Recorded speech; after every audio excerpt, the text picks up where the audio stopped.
نحمده ونصلي ونسلم على رسوله الكريم اما بعد فاعوذ باللہ من الشیطان الرجیم بسم اللہ الرحمن الرحیم۔ میرے بھائیوں، دوستوں، ماؤں بہنوں، الحمدللہ شعبان کا پیارا مہینہ ہے، مبارک مہینہ ہے۔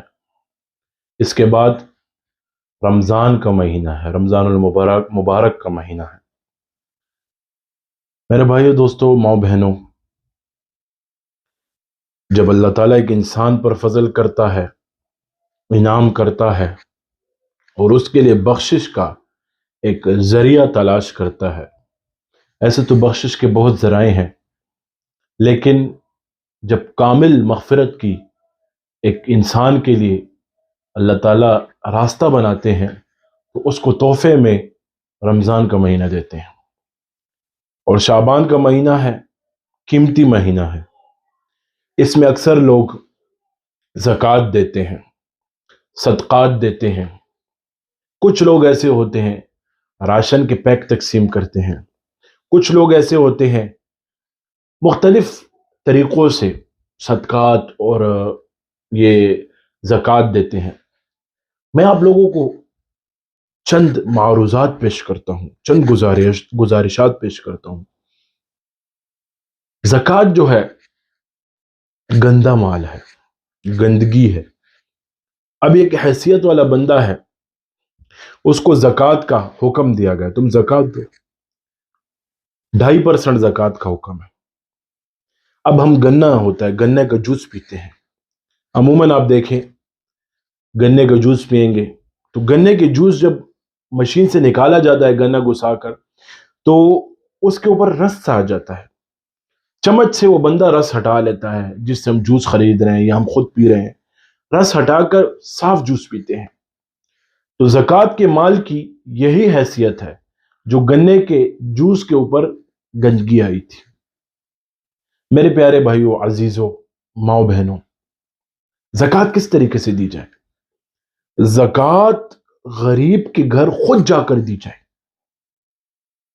کیا جو مجبور بندہ ہے اسے فون کر کے مت بولو کیا وہ زکوٰۃ لے لو، اور پھر جب وہ آ جائے تو 1 گھنٹہ اس پہ انتظار کرو۔ وہ تو مجبور ہے، وہ تو لاچار ہے، وہ تو بے بس ہے۔ زکوٰۃ جو زکوٰۃ کے وہ ہیں، یعنی زکوٰۃ لینے کے حقدار ہیں، ان کے گھر جا کر خود دو، عزت سے دو، ان کی عزتوں کو پامال مت کرو۔ ہمارے یہاں معاشرہ کیسے ہے؟ خان صاحب سویا ہوتا ہے، وہ زکوٰۃ 10 بجے کا ٹائم دیا ہوتا ہے، جب 10 بجے صبح ہوتے ہیں تو زکوٰۃ دینے کے لیے اس کے حجرے میں عورتیں اور مرد سب بیٹھے ہوتے ہیں اور خان صاحب اندر لیٹا ہوتا ہے۔ تو کیا ہوتا ہے؟ زکوٰۃ کی بری ترتیب اس طریقے سے ہمارے معاشرے میں چل رہی ہوتی ہے۔ تو اس طریقے سے بچنا چاہیے۔ ہمیں عزت دینا سکھایا گیا ہے، اور یہ مال گندگی ہے، کوئی ہمارا مال قبول کر رہا ہے، یہ بہت بڑی بات ہے۔ گندا مال کون قبول کرتا ہے؟ لیکن جب اللہ نے آپ کو دینے والا بنایا ہے تو صحیح طریقے سے اس کو ادا کرو، دوسروں کی ضرورتوں کو پورا کرو، دوسروں کی مجبوریوں کو ختم کرو، دوسروں کی عزتوں میں اضافہ کرو، اس کی عزت مت گھٹاؤ۔ ہر انسان کی عزت نفس ہوتی ہے۔ انسان بھوکا سو سکتا ہے لیکن عزت نفس اس کی اچھال لو، اس کے بغیر نہیں رہ سکتا۔ لوگ کیا کہتے ہیں ہمارے پٹھان بھائی اور شہر والے اور صوبوں والے، پنجاب والے سے، یار اس نے میری عزت نفس خراب کر دی، دیکھو زما عزت تلاش ہو۔ تو عزت نفس ہر انسان رکھتا ہے، انسان کی عزت نفس کو مجروح مت کرو۔ 2.5% زکوٰۃ کا حکم دیا گیا ہے، دو، خوشی سے دو۔ اگر اللہ نے آپ کو دینے والا بنا دیا ہے، دو، تمہارا ہاتھ کبھی نہیں رکے گا۔ اور اگر آپ رک کر دو، سوچو کہ 2.5% کیوں دوں، یہ کیوں دوں؟ جو اللہ آپ کو پیسے دے سکتا ہے، کروڑوں لاکھوں روپے دے سکتا ہے، وہ اللہ آپ کو مزید دے گا۔ اور اگر آپ نے چھپا کر رکھی، زکوٰۃ نہ دی، تو زکوٰۃ تو فرض کا حکم ہے، فرض ہمارے 5 جو فرائض ہیں اس میں سے اس کا حکم ہے۔ تو آپ نے اگر زکوٰۃ نہ دی، آپ پہ مال بند ہوگا، آپ پہ مال بند ہوگا۔ میں ایک بہت بڑے عالم کا بیان سن رہا تھا، اس نے بیان میں کہا کہ ہمارے پاکستان کے لوگ، پاکستان کے امیر لوگ جو حیثیت والے ہیں وہ لوگ صحیح طریقے سے زکوٰۃ دینے پر آ جائیں، پاکستان میں غریب نہیں رہیں گے، پاکستان کا طبقہ غریب نہیں رہے گا۔ آج زکوٰۃ کیسے جا رہی ہے؟ کوئی زکوٰۃ ہی نہیں دیتا، وہ جو دیتے ہیں وہ کس طریقے سے دیتے ہیں؟ تھوڑا سا مال دے دیتے ہیں، وہ بس کہتے ہیں زکوٰۃ دے دی۔ کوئی روزانہ صدقہ دے رہا ہوتا ہے 100 روپے 200 روپے 1000 روپے، وہ کہتے ہیں ہم نے زکوٰۃ دے دی۔ نہیں، زکوٰۃ کے لیے ایک پراپر نصاب ہوتا ہے جو علماء کرام آپ کو بتائیں گے، اس نصاب کے تحت چل کر زکوٰۃ دی جاتی ہے۔ میرے بھائیو دوستو، اپنی زندگی کو صحیح اعمال کا اور علماء سے پوچھ پوچھ کر زندگی گزارنے کا پابند کر دو۔ اللہ تعالیٰ سے تعلقات کے دو طریقے ہیں اور عوام سے تعلقات رکھنے کے دو طریقے ہیں، ایک ضابطہ ایک رابطہ، ایک ضابطہ ایک رابطہ۔ اگر ایک بندہ ضابطہ کسے کہتے ہیں؟ جائے السلام علیکم سلام کر لو گزر جائے، اور ایک ہوتا ہے رابطہ رکھنا۔ اب ہمارا اللہ سے تعلق ضابطے والا ہے کہ رابطے والا ہے؟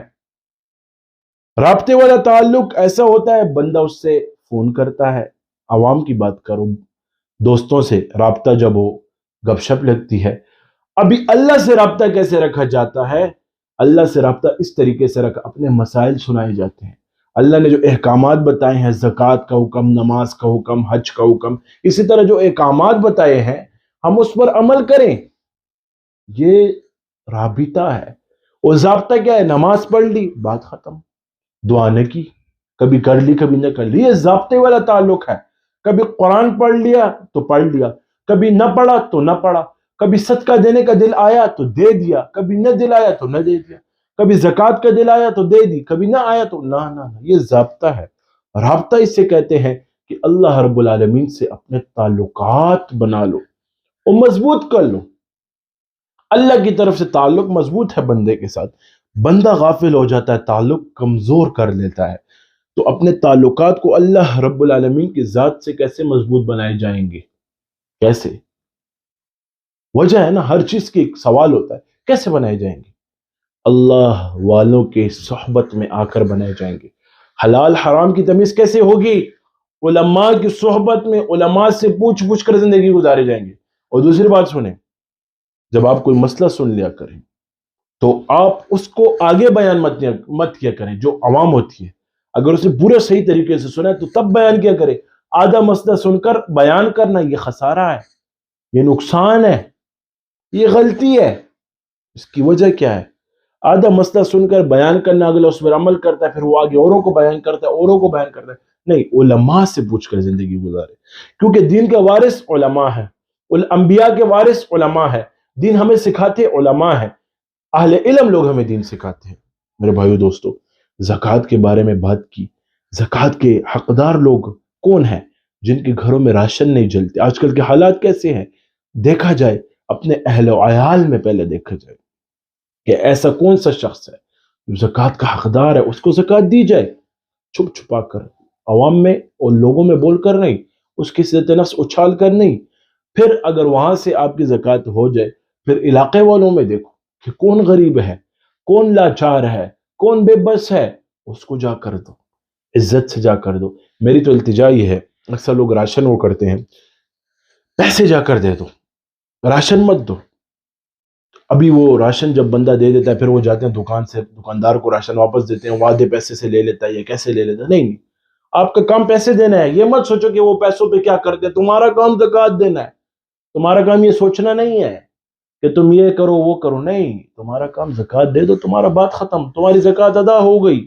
ابھی اس کا جو کام ہے، کیونکہ اس پیسوں کا مالک بن گیا، یہ نہیں کہ تم کہو کہ میں چاول اور آٹا اور راشن لے کر دیتا ہوں، یہ پیسوں کا کیا کر لیں گے، نہیں، ان کو دے دو، ان کی جو بقدر ضرورت ہوگی وہ لیتے رہیں گے۔ ہر گھر میں ایک روٹین ہوتی ہے، کسی کو چاول پسند ہوتے ہیں، کسی کو نہیں ہوتے، کسی کو سبزی پسند ہوتی ہے، کسی کو گوشت پسند، ہر کوئی اپنے طریقے سے لے گا۔ تو میرے بھائیوں دوستوں، ماں بہنوں، زکوٰۃ دینے والا بنو، انشاءاللہ مال بہت زیادہ ہوگا۔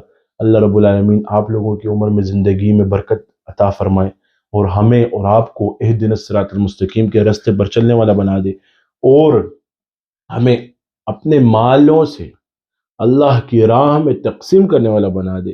مجھے ایک ساتھی بتا رہا تھا کہ زکوٰۃ تو ایسے بھی 2.5% ہے، میں اللہ کے نام پہ اس کے علاوہ 7.5% دیتا ہوں۔ کتنی بڑی بات! اس کا مال اتنا زیادہ ہوتا ہے اس پہ، وہ ہر سال حج کرتے ہیں پوری فیملیوں کے ساتھ، عمرے پہ جاتے ہیں مہینے 2 مہینے بعد، تو اللہ نے ان کو عبادتوں کے لیے بھی قبول کیا ہے، اللہ نے ان کے مال میں وسعت بھی لائی ہے، برکت بھی لائی ہے۔ اس کی وجہ کیا ہے کہ وہ اللہ کی راہ میں بہت دیتے ہیں۔ جو ہاتھ دیتا ہے وہ لینے والا کبھی نہیں ہوتا، سمجھ گئے؟ جو ہاتھ دیتا ہے اس کو کبھی لینے والا بنایا نہیں جاتا۔ یہ ہاتھ اس ہاتھ سے بہت بہتر ہے، لیکن یہ ہاتھ مجبور ہوتا ہے اکثر۔ تو مجبوروں کو دیکھو، لاچار لوگوں کو دیکھو۔ اللہ رب العالمین ہمارے ملک پاکستان کی حفاظت فرمائے، اس میں ہمیں عادل منصف حاکم ہمیں نصیب فرمائے، جو غریبوں کا، جو سب عوام کا خیال رکھنے والا ہو، اور ہمارے مالوں میں سے اللہ ہمیں حصہ کرنے کی، اپنے راہ میں حصہ کرنے کی توفیق نصیب فرمائے، تقسیم کرنے کی توفیق نصیب فرمائے۔ اللہ کے ساتھ انویسٹمنٹ کرو، یہ ایسی انویسٹمنٹ ہے کہ آپ پہ احسان نہیں ہے، آپ کو جنت بھی ملے گی اس انویسٹمنٹ میں، آپ کا مال بھی زیادہ ہوگا، آپ کی رزق میں برکت بھی آئے گی، آپ کی رزق میں وسعت بھی آئے گی۔ تو میرے بھائیوں، دوستوں، ماں بہنوں، اللہ کی راہ میں تقسیم کرنے والے بن جاؤ۔ اللہ رب العالمین اس باتوں پر آپ کو اور مجھے عمل کرنے کی توفیق نصیب فرمائے۔ وآخر دعوانا ان الحمد للہ رب العالمین۔ جزاک اللہ۔